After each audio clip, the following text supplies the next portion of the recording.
'Tis a custom with Prospero. A bird of my tongue is better than a beast of yours. The evil that men do lives after them.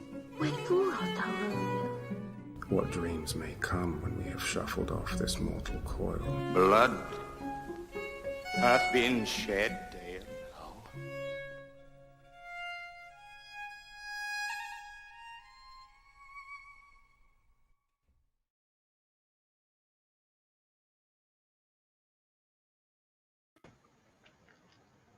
Hello, everybody. How you doing? Tony here. Great to see you on this holiday weekend. Welcome to Brush Up Your Shakespeare, Season 2, Episode 3. We have a terrific episode tonight, a terrific hour, and so we're going to try to get started immediately here. Just a little bit of housekeeping before we begin.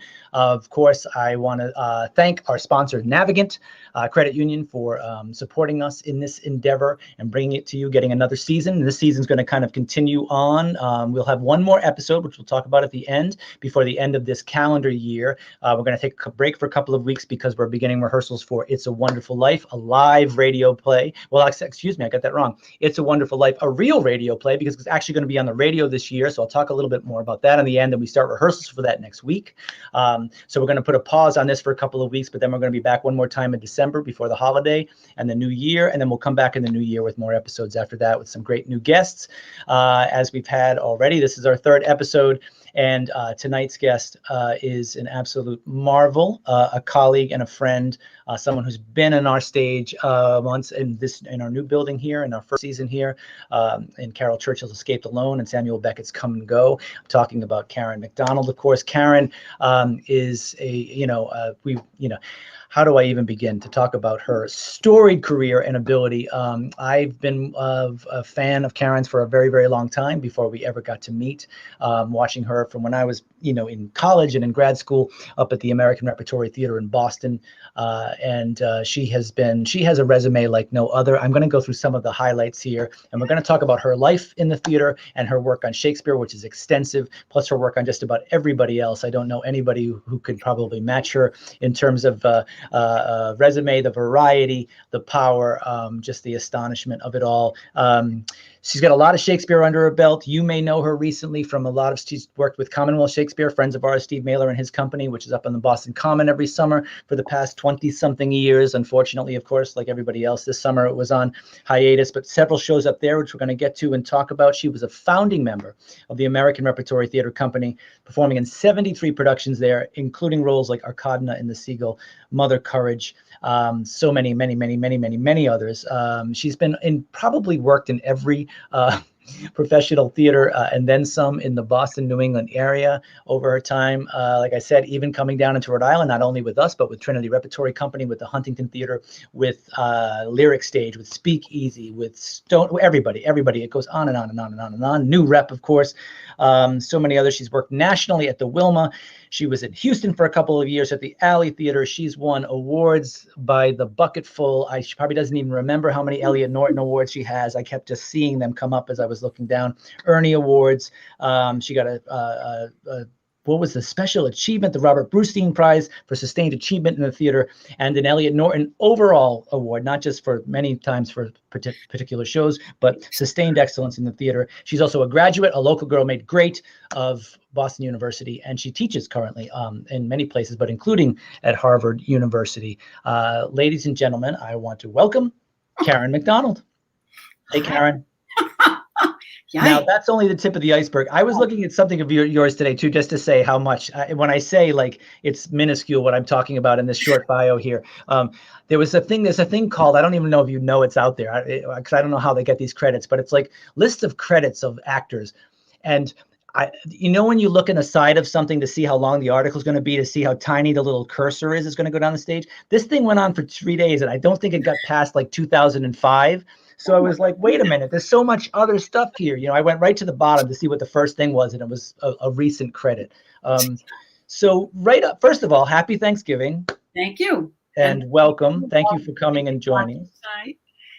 And so just to begin, just to jump off from your, the incredible, the scope of your work and resume. We were joking earlier, and I think I said something like, you probably have logged more weeks for our esteemed union over the course of your career than just about anybody in that time. I mean, constant work. I know in trying to get you, we've talked about you coming down here, and before Escape Alone happened, fitting things into your schedule as they overlap, and you're juggling 700 things at the same time, working all over the place.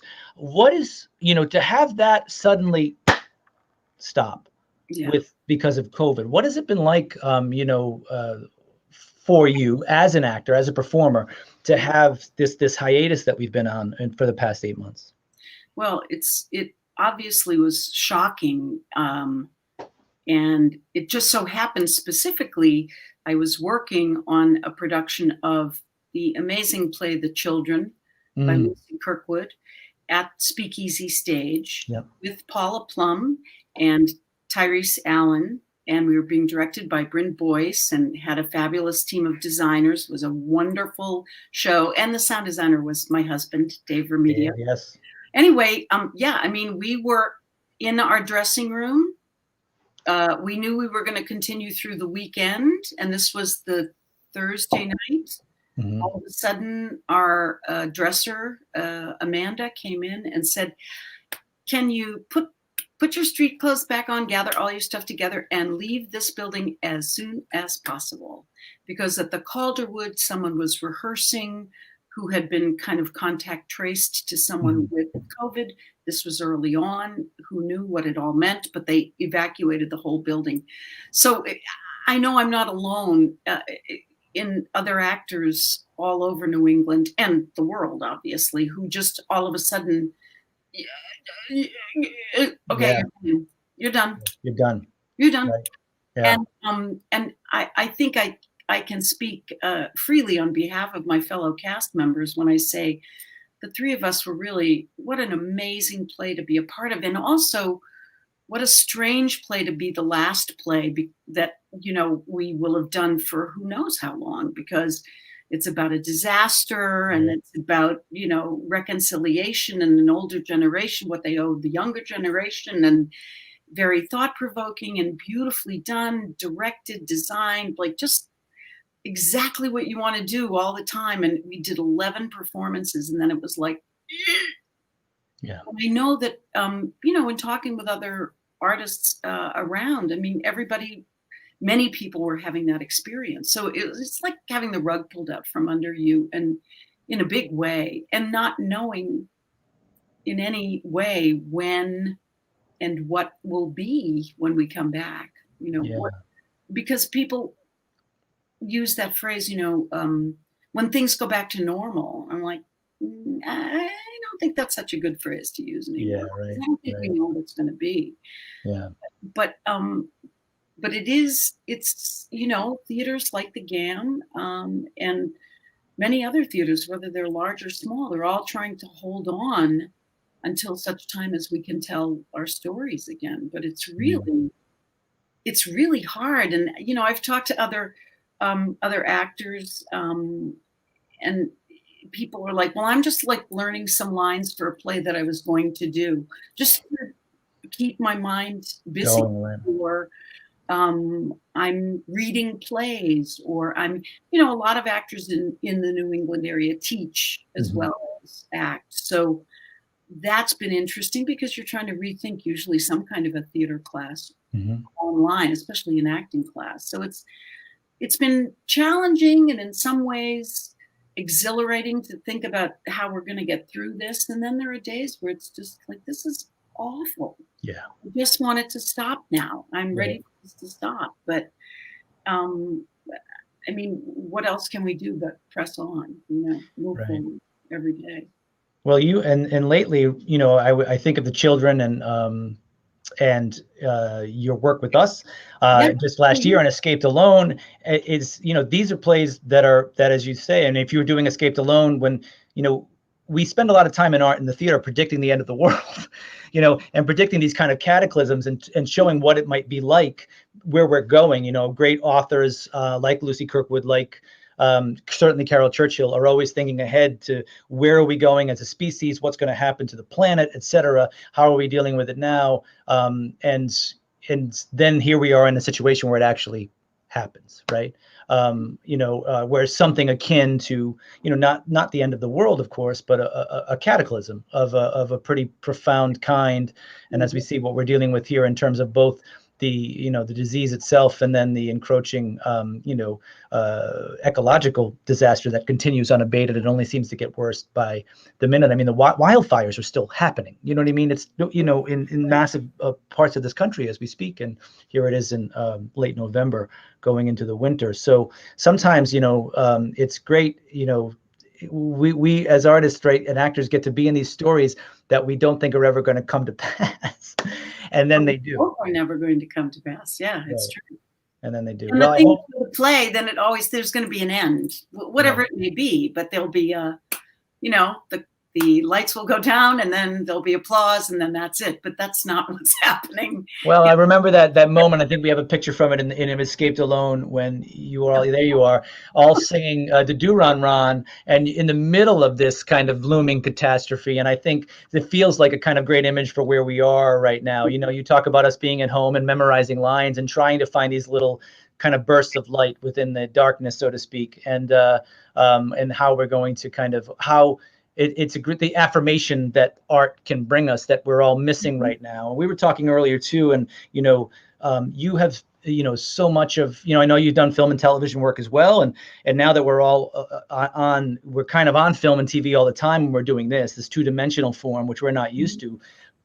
And people keep saying that the theater has to reinvent itself, and is Zoom, is this stuff the wave of the future? And I don't know. I just say I fucking hope not. You know what I mean? Excuse me, but it's like, not that it doesn't have, but what do you miss most about not being on stage?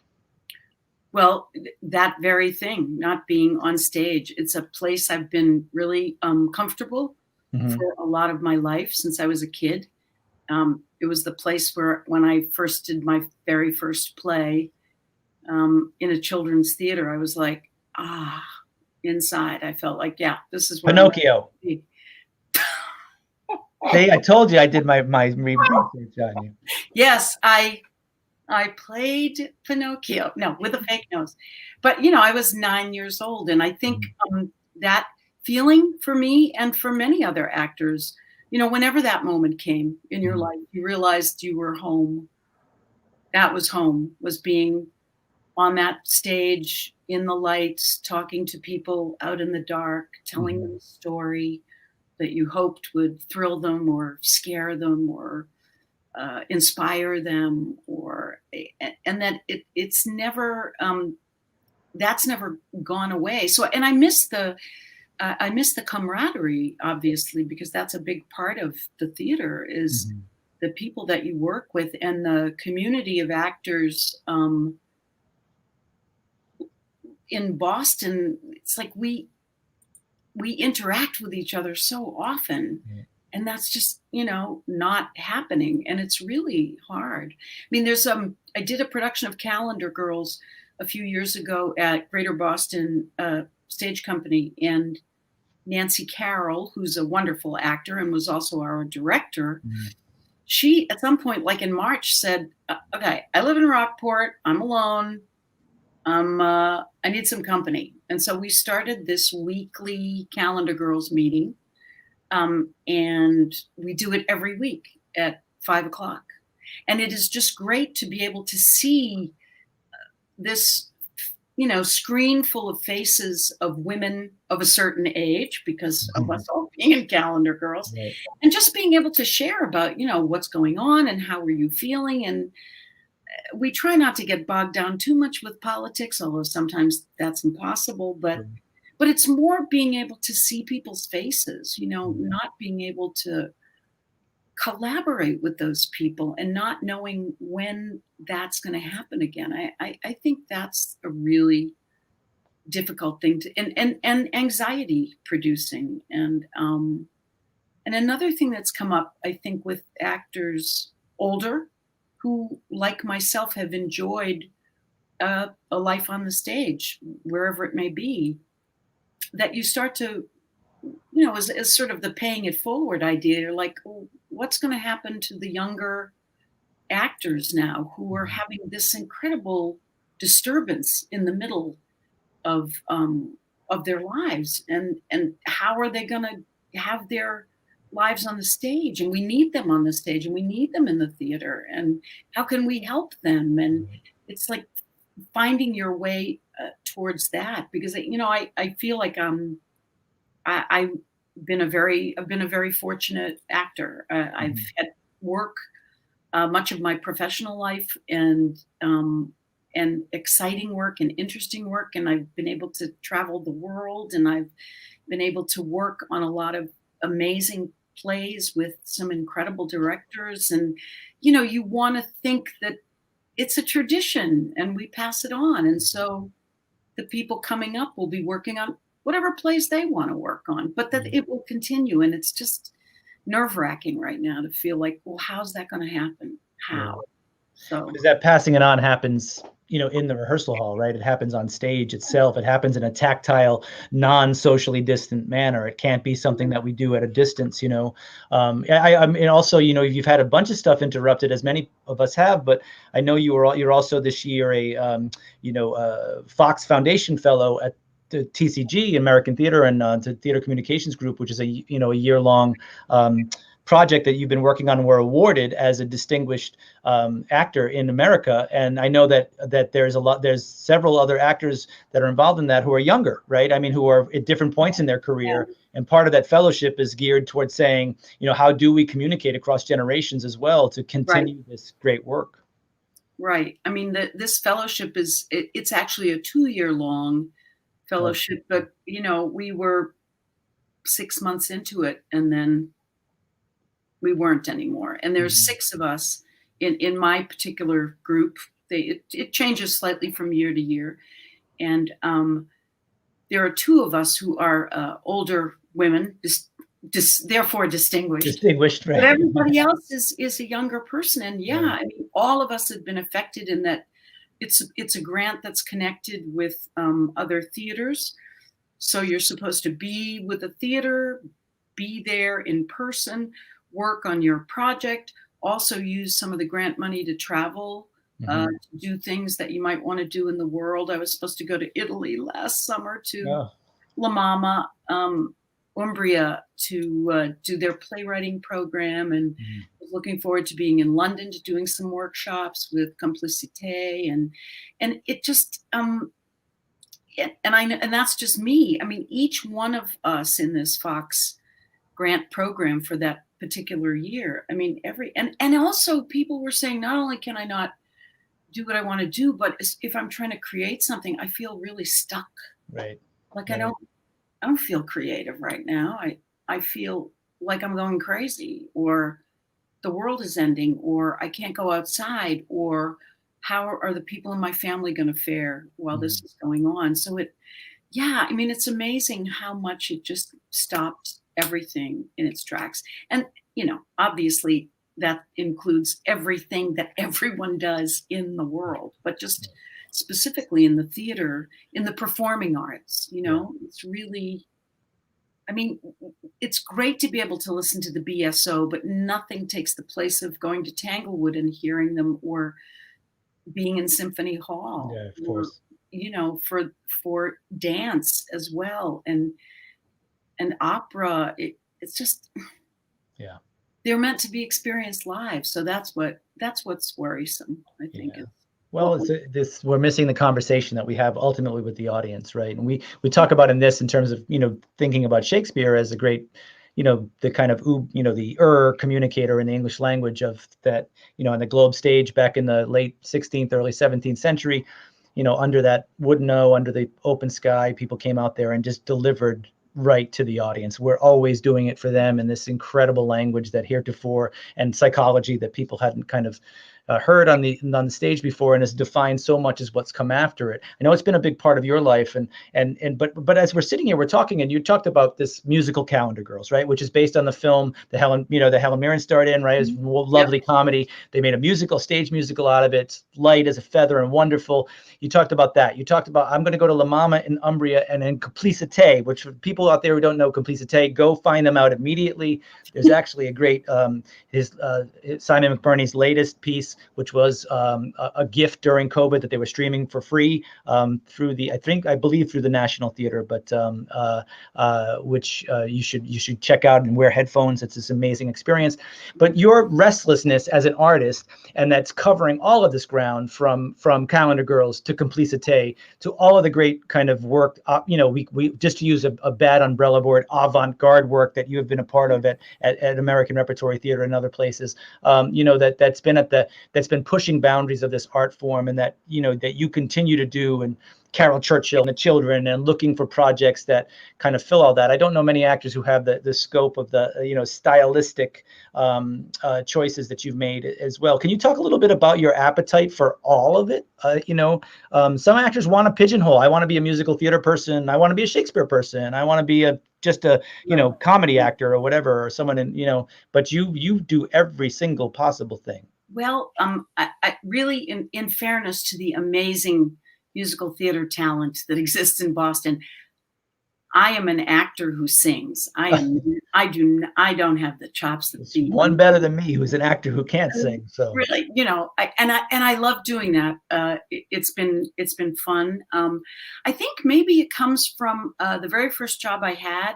out of BU. I worked with an improv group, and we did a lot of musical improv. Mm-hmm. We did all kinds of improv. Of course, it was supposed to be funny and amusing. And it was a theater called The Proposition in Inman Square in Cambridge, where it turns out I've spent a lot of my artistic life in Cambridge, Massachusetts. Yeah. So, and maybe because, you do, we'll do a bit about playwrights. And so, we'll do Samuel Beckett, and we'll do Moliere, and we'll do Shakespeare, and we'll sing this, and we'll do that as a young actor, having a lot of training to just kind of go with the flow. I think probably that's informed my interest in, well, I want to make sure I do that. Well, I got to do one of those plays. Well, I have to do one of these things, and pursuing, different kinds of things when I've been kind of a freelance person. Sometimes after, a long time at the ART, when management changed and there were several of us who all of a sudden were available for work, like Tommy Dara, my sweet friend, and I got to play opposite each other in The Drowsy Chaperone, which I can't even talk about how much fun it was. But he would say, like, we would never get to do this show at the ART. Right, so, right. It is true that you want to kind of seek out, I think, the kinds of experiences that you'd like to have. And if you're fortunate, it doesn't make you rich as far as money, but it makes you rich as far as experience and knowledge and, your body of work, which is really an interesting thing to do. And a lot of that had to do with being part of Bob Brustein's ART, because we worked with so many different kinds of directors, oftentimes people for whom English was not their first language, or that there was kind of English spoken, but it was an interesting kind. Or, that you were doing classics, but turning them kind of on their heads. And, some people responded to that work that came to see things. And some people were like, no, I just want to see it the way I want to see it. But I think as an actor, for me, it was really always interesting and challenging to try to say, well, we're going to hit this in a different way. No, we're not doing Shakespeare with, Shakespearean costumes. We're not doing that. Right. We're going to do this instead and see what happens. So I think that probably, and also my training, I have to give a shout out to my teachers, not only at BU, but my teachers over the years, who I think have always, at least my experience with a lot of these folks, was that they were telling you to, go out and do as much as you can, as many different kinds of things as you can, to try not to be pigeonholed, I think. And that's been really, exciting and wonderful. I mean, to have a chance to do Moliere in Avignon and get really great reviews on our show when the Comédie Française was there as well. Oh, and wow, that's good. Yeah, yeah. we're not as good. Yeah. I mean, just, to have that, not to hold yourself up as like we are the interpreters, but who wants to do that anyway? I mean, if a play is great and we're doing it after 300 years, we're still doing it. 2,000 years, we're still doing it. Must be something really good in the story. Yeah. Tell the story, tell it the way you want. And some people will like it, and some people will be like, that is not the story I want to see. But that's the beauty of the theater, right? Right. We're going to tell this story. And so when speaking of telling the story, working in a lot of I know that a lot of the Shakespeare you did, particularly if it was at ART, and you were working with European directors, as you pointed out, who maybe English wasn't their first language, it was one of their languages, but where they may have had a different approach because of that the language where we come at it as native speakers in a very different way, that that they had a different storytelling approach that may have been you were mentioning something earlier which I thought was really interesting about rehearsal technique or process. What is it like to kind of approach Shakespeare from a non-language point of view, I mean, I would have to say that all of the directors who were not American directors that I worked with on Shakespeare, they with the exception of one person who I'm not going to talk about, very much paid attention to the text and the story, and that people enjoy Shakespeare all over the world, and they tell it and they're true to the story and true to the text, but they had different ways, I think, when maybe English is not their first language, of kind of getting at stuff. And I was telling you once about a production of Pericles that we did at ART, that André Serban was directing. And about the second or third day on our feet, which was towards the end of the first week of rehearsal, he just said, okay, put down the scripts. And now we're going to get up, we're going to do the play. And we were all like, do the play? Yes, we're going to do the play. But we don't know the line. We don't remember what scenes. Just get up and do the play. Best you can, do the play. So it was this crazy, chaotic mess. But we were clinging to the things we knew about the play. And it was Pericles. So for those of you who are watching tonight who have never read Pericles, I defy you to read Pericles and make sense out of it. It's a complicated story that he set up. And so we did it, and there was something strangely exhilarating at the end, like, yeah, we got through, we told the story.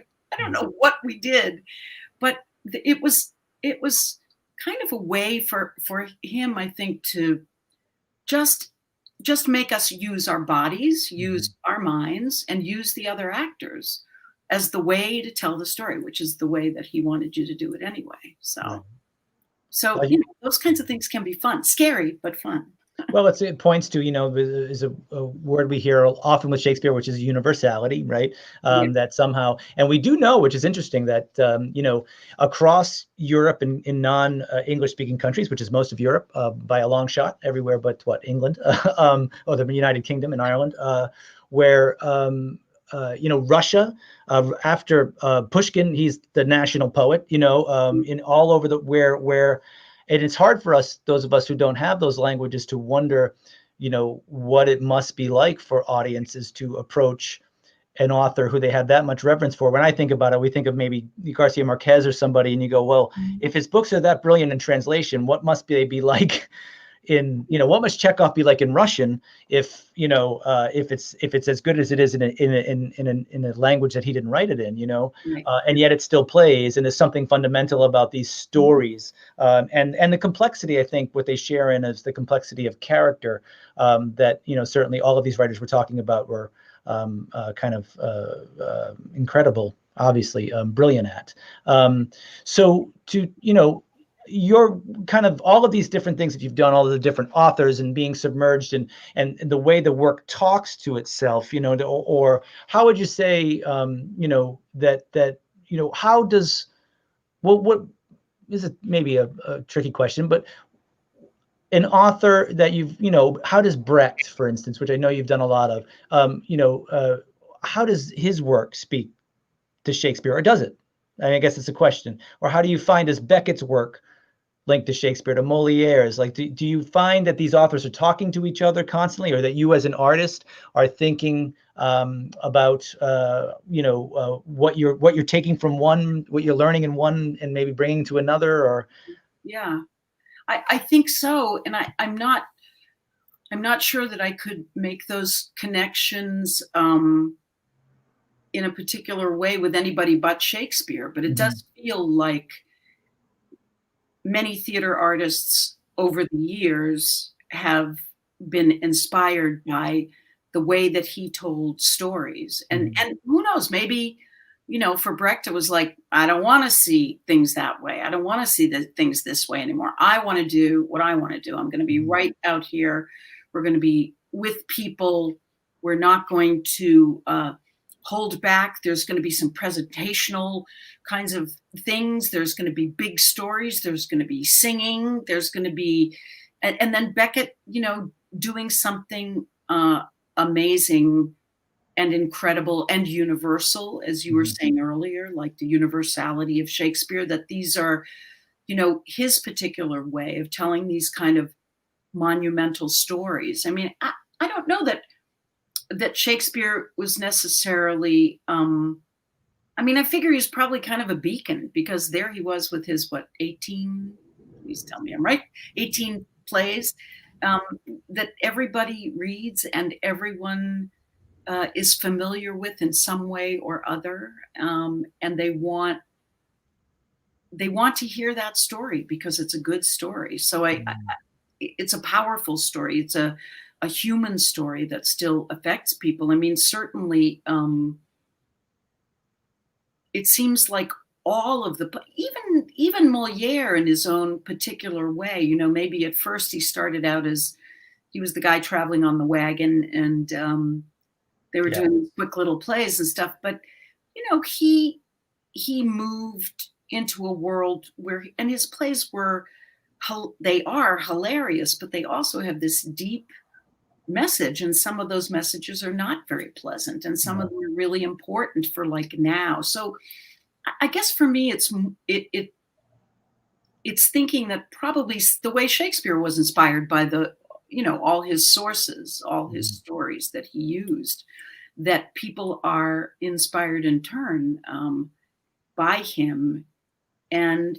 But people want to strike out on their own. So right. It does feel like, and just as well, like modern playwrights, young playwrights, people who are just starting out, maybe they don't want someone to say, oh, you kind of write like Tennessee, you sound like Tennessee Williams. Well, I don't want to sound like Tennessee Williams. Right. I am who I am, and I'm telling my own story. But someone is entitled to certainly tell a story that might be reminiscent of a kind of thing that Tennessee wrote about. But he also was dealing with huge stories, a lot of times really underneath it all Greek plays, like O'Neill did, like Arthur Miller did, that those plays are really, they're much older in their inspiration. And they do go all the way back to the Greeks. Well, maybe to make it a little bit more specific too, you're talking about, as you say with Greeks, we talk about universality, we talk about archetypicality, I don't even know, you know what I mean?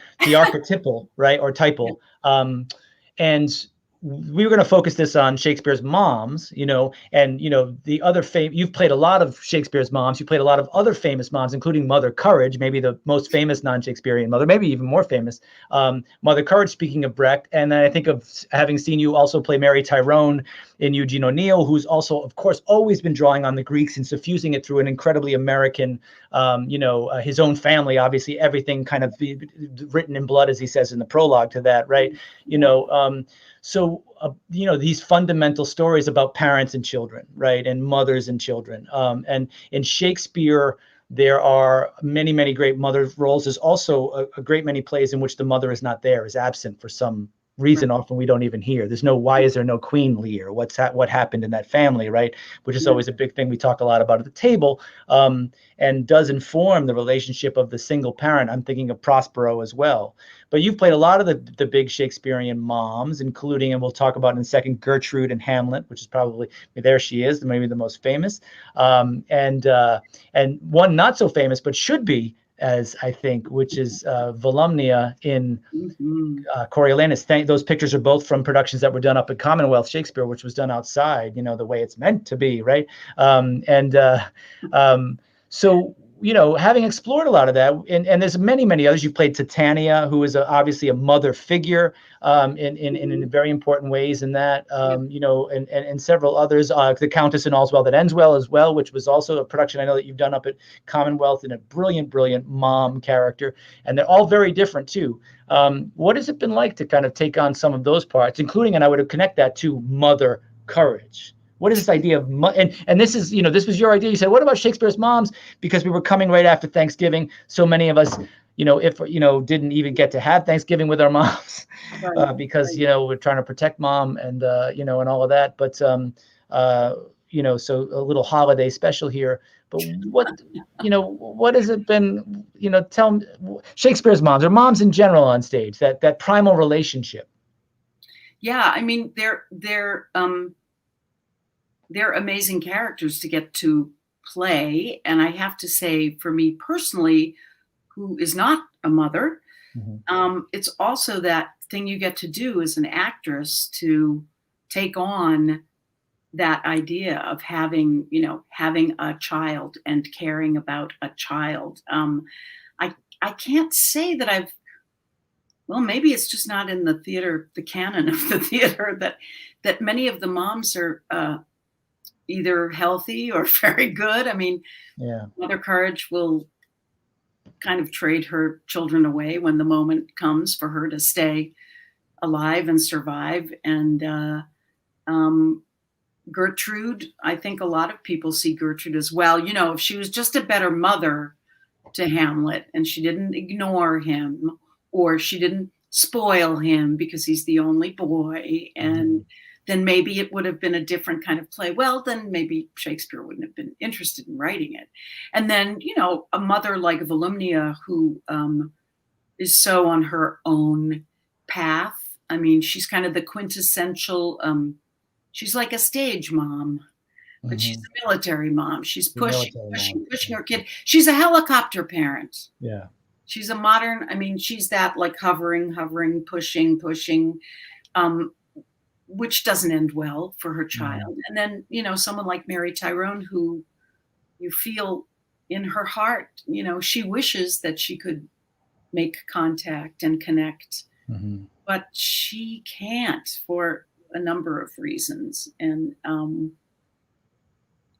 sometimes I think it feels like, I'm sure if you are a mother, that you draw on certain experiences maybe you've had when you're playing one. But if you're not, you can kind of like just make it up, which is a great kind of freedom. I mean, you draw on your experiences as a daughter at all? Oh, yes. Yeah. Sure.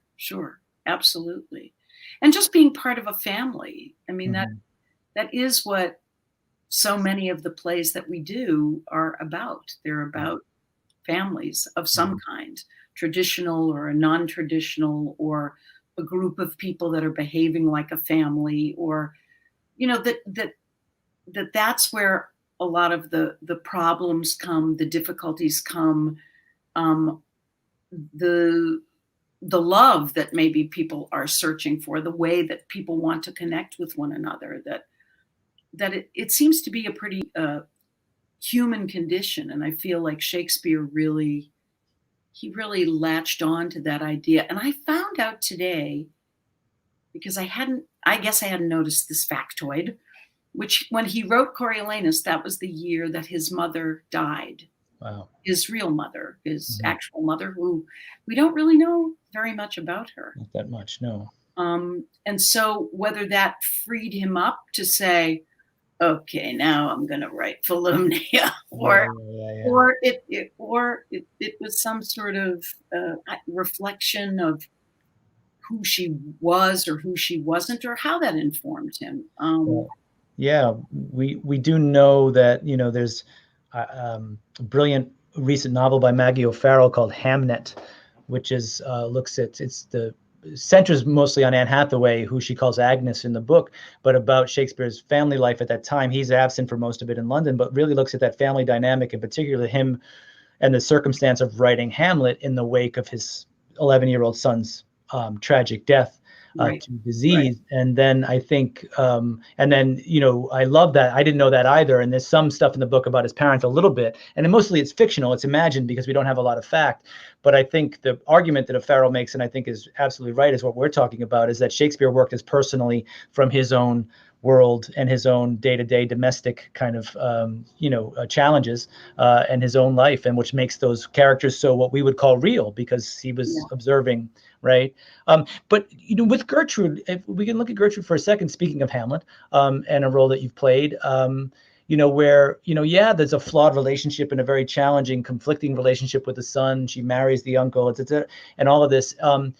And after, she's been through it with her son and discovered some possible things about what may have happened that she didn't realize in terms of her ex-husband and Claudius, is, you know, perhaps her most famous speech in the play is not about Hamlet at all, right? As she comes out and talks about Ophelia's death and draws that beautiful picture. And it's always struck me that speech is such a model of maybe what we would call incredibly advanced mothering, you know, for the son, a stand-in son, Laertes, who's in the room, and she has to deliver the news of his sister, who has been in the throes of a breakdown, that she has possibly killed herself. And and this incredibly beautiful speech that she gives him, which I'd love you if you wouldn't mind taking us through it, to hear some of that. It becomes a kind of an incredible act of selflessness and motherhood that we haven't maybe quite seen in her relationship with her own son throughout that play. Right. And she, as you say, she doesn't deliver it to, the speech is not delivered to her son, who seems to need a mother really badly. Yeah. Because she's his girlfriend and now she's gone. Yeah. But that she uses Laertes as a way to, I mean, he's the one who is suffering the loss. Mm-hmm. And because Hamlet, it's almost like it feels like it's easier for her to be tender and mm-hmm. caring with a child, even though he's a grown man who's not her own. Mm. So anyway, I'll just take us through this. There is a willow, grows askant the brook, that shows his hoar leaves in the glassy stream. There with fantastic garlands did she make of crowflowers, nettles, daisies, and long purples, that liberal shepherds give a grosser name, but our cold maids do dead men's fingers call them.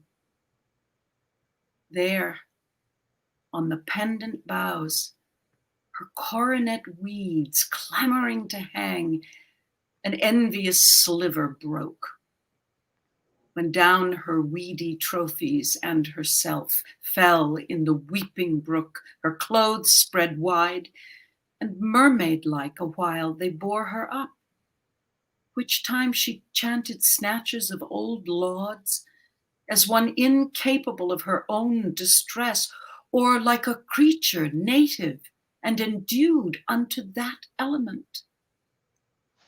But long it could not be, till that her garments, heavy with their drink, pulled the poor wretch from her melodious lay to muddy death. Yikes. Great, yeah. Wow. Karen, thank you. Beautifully said, acted. And on that, if you were looking at the screen and you saw that, we'd like to put that up there so you can see the words, and what I, kind of, as I was going through, was kind of italicizing certain things or emphasizing certain things in the language that strikes you in this. It starts with all of that beautiful, all those words about nature, and you did it was so beautiful. Oh God, what a pleasure. Thank you, is all I can say to that. And then in the, she even tells a joke kind of in the middle of it to Levin, the dead men's fingers thing about there. It's a little saucy, right? And it's and you did it but with sensitivity, and I always, whenever I come to that, I think of, you're in line at the wake and someone tries to kind of leaven it with a little bit of humor and grace. And even that, in this extraordinary picture that you're painting, as you go through the names of the flowers and the kinds, and how how she formed her own coronet, and what the tree looked like, that great word we never use anymore, askant, or it's hanging over, and of course we know this image from the famous paintings, from that period where Ophelia looking into her image in the water, and or drowning, right, a drowning Ophelia. And we get to hear this incredibly natural, rich natural imagery. And then in that second half of it, where everything is about the modifiers, pendant, coronet, envious, weeping, mermaid-like, all of a sudden the kind of the poetry really starts to fly. And then, of course, from that incredible ending that you landed so beautifully, poor wretch, melodious lay is so beautiful. And then the stark reality, she still delivers the real news. She doesn't sugarcoat muddy death, right? It seems like a model of how to deliver bad news. Like Shakespeare tells us so much. It's like, do you want to know how to break really bad news to somebody? Here's the way to do it. Yeah, and I think there's always a part of me that wonders, and I remember when I was rehearsing asking, okay, how did she see all this happen and she didn't do anything to prevent it? Right. Was she watching from the castle window? Was she told the news after the fact? She went down to the brook. She saw her floating. She saw the flowers. And rather than go in and say to Laertes, she's crazy and she was making flowers and she fell out of a tree and she drowned. Mm-hmm. I mean, that of course she couldn't possibly in this play at this moment say it that way. Mm-hmm. But I do wonder, and I think it's probably up to the actor that plays the part, did they witness it, but from afar, so they couldn't do anything to assist? Did they witness it up close and just that's what's going to happen? There's nothing we can do. It's those kinds of questions that Shakespeare doesn't give us the answers to, so it leaves room for the actor and the director, I think, to kind of posit a few ideas about, what. So she comes into the room and she wants to make him feel that she died this beautiful virginal death. And so she sets up this amazing image of her so that's what Laertes will keep in his head, that she's floating down and surrounded by flowers when singing. Yeah. And it feels like at the very end of the speech when she says from her melodious lay, so there she is lying in the water when it's not quite dangerous yet and still singing, but she's sinking. Something about that, the way that he uses the word melodious, and then it very quickly turns to muddy, which just takes you, the listener, I think, if you're in the audience, through. Yeah, it happened pretty fast, and it wasn't pretty, because whether she did it on purpose or she just couldn't bother to save herself, or it was truly an accident, she didn't care enough about living and was kind of taken down to this muddy death, and that's where she is. That she comes back to the real thing at the end of the speech, and it's just an interesting thing that she does. So I've often wondered, did you make a decision when you played it? What was your decision?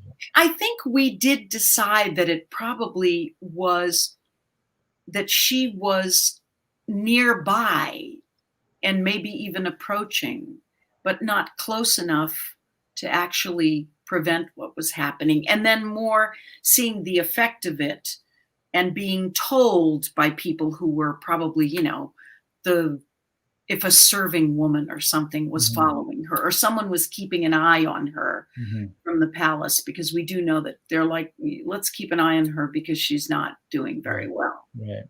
And, Claudius, that's not what he wants to hear. He doesn't want to hear that he's just got Laertes where he wants him, and now all of a sudden it's like, Gertrude. Doesn't he? He kind of yells at her afterwards. He's like, I just had him in the place and you had to come in and say this. Yeah. Right. It's bad. And it feels that in some way she's making reparation for this poor innocent girl who clearly her son has had this deep and terrible effect on, that, his treating her badly and being a woman and trying to understand what her power might be and what it's not, like navigating her own way through that world. I mean, I don't know. I've always had the feeling she was probably youngish when she got married to Hamlet Senior. And maybe it was a marriage with some happiness, but I don't know that it had. Somehow there's something about Claudius that seems to awaken in her some kind of passion that she's never experienced. And she's on the ride and she's staying on. Yeah. And whether her son likes it or not, it's sort of, it feels like at some point she's a woman who's like, look, I did the best I could with you. And I have a life. I have a life and I have a right to a life. Right. It's not all about me living my life through you. Right. So, I mean, and it's interesting that Shakespeare was struggling with those kinds of issues, I think, instead of just, he could have left it more simple, I suppose. He complicates it a lot, which makes it more challenging and fun to do.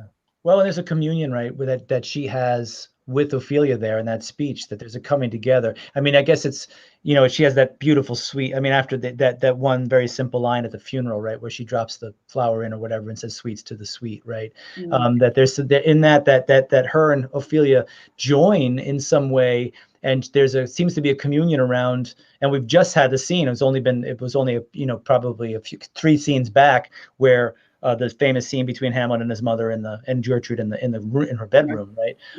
Which is filled with accusation, and it's just ugly, and it goes all over the place, and and he gets after her about in a way it's a mirror of the scene he has with Ophelia in the nunnery scene, and so we get to see this communion of, and get a feel for, as you just pointed out, what what it must have been like in this world for these women, and even though they're in a position of power as a ruling family, et cetera, have maybe very little outside of it. And then and she turns it into grace, which is gorgeous. Yeah. And I mean, even the initial stuff that Hamlet says, he talks about his father being, the greatest man that ever lived or some such. Right. And the first thing you hear him say about his mother is, she couldn't wait to jump into bed with this creepy guy. It's like, whoa, okay. Well, what happens when to see what Hamlet's problem is early on, that it's okay for a man to do that, but not okay for a woman to do that. And I'm not sure that Shakespeare was saying it's not okay for a woman to do that. It is okay for a man to do that. But he's saying, just think about that. Think about that power dynamic that women have had to live with. And the women that want power. I mean, Volumnia becomes the mother who's like, I want the power. I got the power. I'm taking the power. I'm taking the power. I'm going to access it through this avatar of me, which is my son, right? Who I'm going to train and make sure has, let's look at that for a second. I told you we're going to run through this so fast, we're going to be out of time. Okay. But the Volumnia in that first bit, which is the prose scene, it gets into verse at the end. We haven't talked much about prose in the show, but this is a prose with where we learn, this is the first time we see her, and in the play, I believe, and where she talks to her daughter-in-law, who is the opposite of her. And this, to give this a little context, Coriolanus is away at war, and he is the kind of he is the all-conquering hero of Rome, who is the best fighter they have. He can win a battle, and he does. He is called Coriolanus, not yet in the play.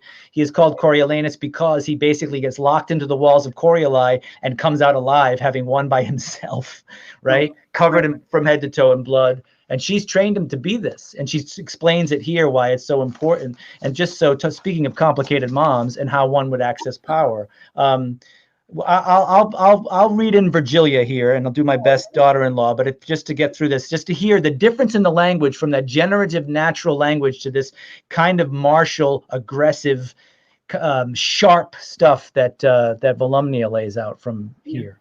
And this is an edited version of extracted from Act 1, Scene 3. If my son were my husband, I should freelier rejoice in that absence wherein he won honor than in the embracements of his bed where he would show more love.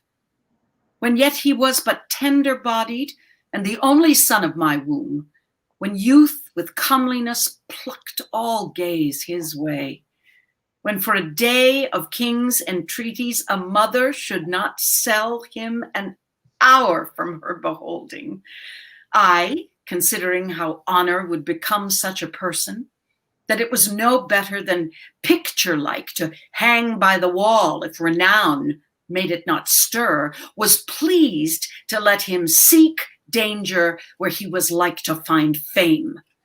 To a cruel war I sent him, from whence he returned, his brows bound with oak. But had he died in the business, madam, how then? Then his good report should have been my son. Hear me profess sincerely, had I a dozen sons, each in my love alike, and none less dear than thine and my good Marcius, I had rather had 11 die nobly for their country than one voluptuously surfeit out of action. Methinks I hear hither your husband's drum. See him pluck Ophelias down by the hair as children from a bear. Heavens bless my lord from fell Ophelias.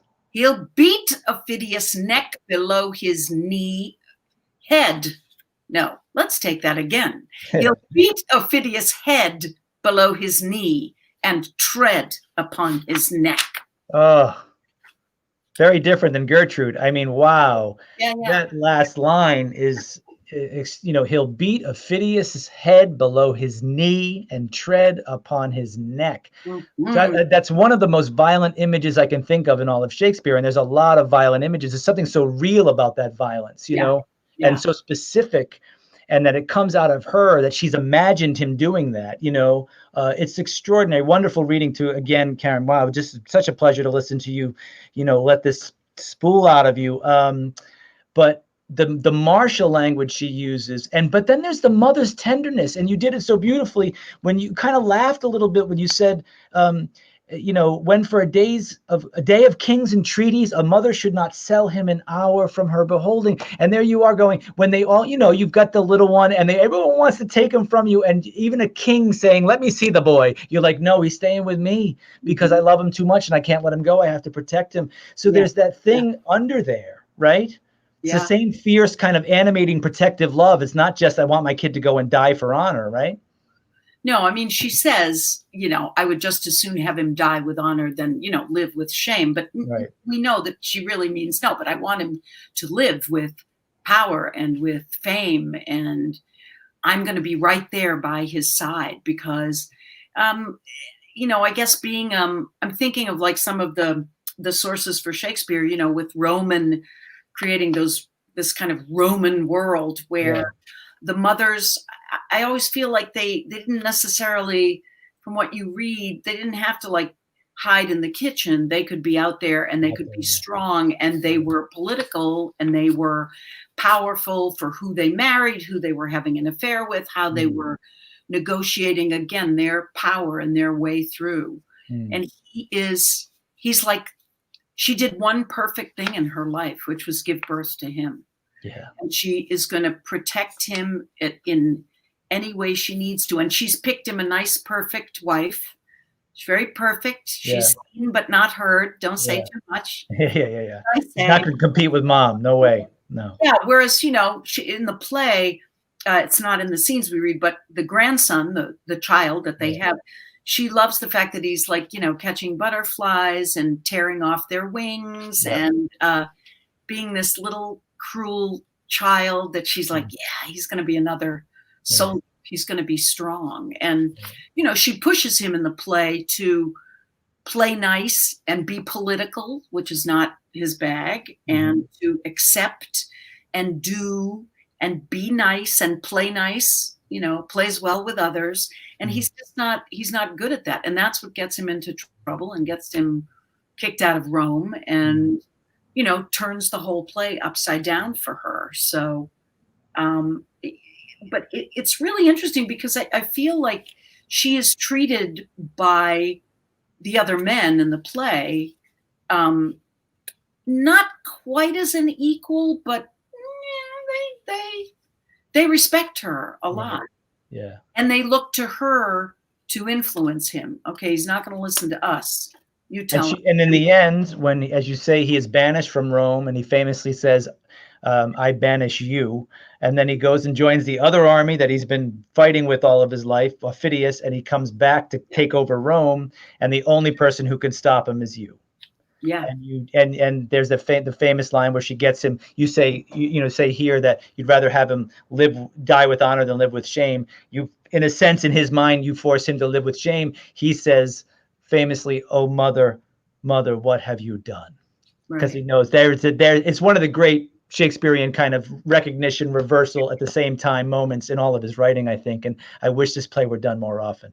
And I wish I had seen you play it, because just hearing that is unbelievable, remarkable. And you could certainly do it again. So maybe we should just do it here and you come down and do that. And that'll no, I mean, it was, and the actor who was playing Coriolanus, Nick Carrier, he's a wonderful actor. Oh, wait a minute. What am I saying? Of course I saw you do this. Yes, I was thinking of different things. Yes, I did. It was brilliant. Yeah. I mean, and he was the perfect son. He was this tall, handsome, as a person, very kind, very considerate. And here he was playing this, hard-ass military guy. And so he was this kind of embodiment of like, oh my God. Yeah. He looks so great. Yeah. Everything he does, he's beautiful. He is the perfect wife and the perfect child. And then at the end, that last scene that Volumnia has, where she comes to plead with him not to come into Rome and basically kill everybody and destroy this world that they've been a part of. It's she's such a snob in so many ways, and she gets her comeuppance. I mean, Shakespeare really says, okay, you're going to grovel now. You're going to, in our production, we got down, we weren't just on our knees, we were lying flat on our faces on the ground in front of him for a time, just to say, she puts it all on him, but she's having to say, I was wrong. You can't, no, you can do all these things, but now when it comes to my city and no, now you can't do it. And if you do, then I will kill myself. I think that's what she's implying. Yeah. She's going to commit suicide. Yeah, she has that. There's an amazing line right at the end where she says, I am hushed until our city be afire, and then I'll speak a little. And you almost get that image from Hamlet, just to bring this back to the other play we were talking about, of Hecuba in the out when the player is doing the speech about the Trojan War and the Priam's death, and Hecuba is looking for him out in the middle. And Brana in the movie has that thing where he actually films it with Judi Dench's Hecuba, and she's screaming and crying in the middle of the fire, and that's like a great Volumnia image of what's coming there, which is amazing. So those of you probably, most people, tuning in will probably know Hamlet. You probably don't know Coriolanus. And if you don't, spend some COVID time reading it, because it's a remarkable, remarkable play. Karen, we're over time already. And oh my God. I told you it was going to fly by. This has been such a treat and a delight. And as we talked about, what are we doing during COVID? The fact that the privilege of getting to talk to you and hear about your work, and is an incredible recharge of the batteries for me, and inspiration always. And I hope that this we all stay safe and the vaccine gets us on the other side of this, and that we get to do something live together soon. And that that our audience gets to see you down here when we're all back in gear. So we'll come knocking on that door as soon as we get the all clear from the. Yes, working at the GAM is a great pleasure, and the audiences are amazing. And it was something I really wanted to do for a long time, and then we finally made it work. So hopefully it won't be the last time. No, not if I have anything to say about it. If COVID has anything to say about it, we'll figure it out. But I'm sure I'm looking forward to, for all of us, to your dance card being full again, so that even if we're not working together, I get to come and see you on stage. Thank you for doing this. I just want to say to the audience, anybody watching, that we have one more show before the end of the year. It'll be on December 18th. It's going to be, Karen, with your good friend John Douglas Thompson and mine. John is one of the preeminent Shakespeare actors in America, and we both have worked with, and Karen's worked in Shakespeare with John. Karen's worked in Mother Courage with John, and so many things. And John is a very, very busy man. He's flying all over the place doing all sorts of things, avoiding COVID while he's making movies, I think. But we're going to get John here on the 18th and talk about all of the work that he's done, which will be delightful. Again, I want to thank Navigate Credit Union for their support of what we're doing. And one more time, a small round of applause from me, and my heart is full talking to you, Karen. Thank you so much. And so much. Yeah, thanks everybody. We'll see you on December 18th. Yeah, don't miss it. John, that's right. No, John, he'll have a lot. It'll be worth your time, as this has been so worth my time. Thanks everybody, and be safe, be well, take care of each other, and we'll talk some more Shakespeare very soon.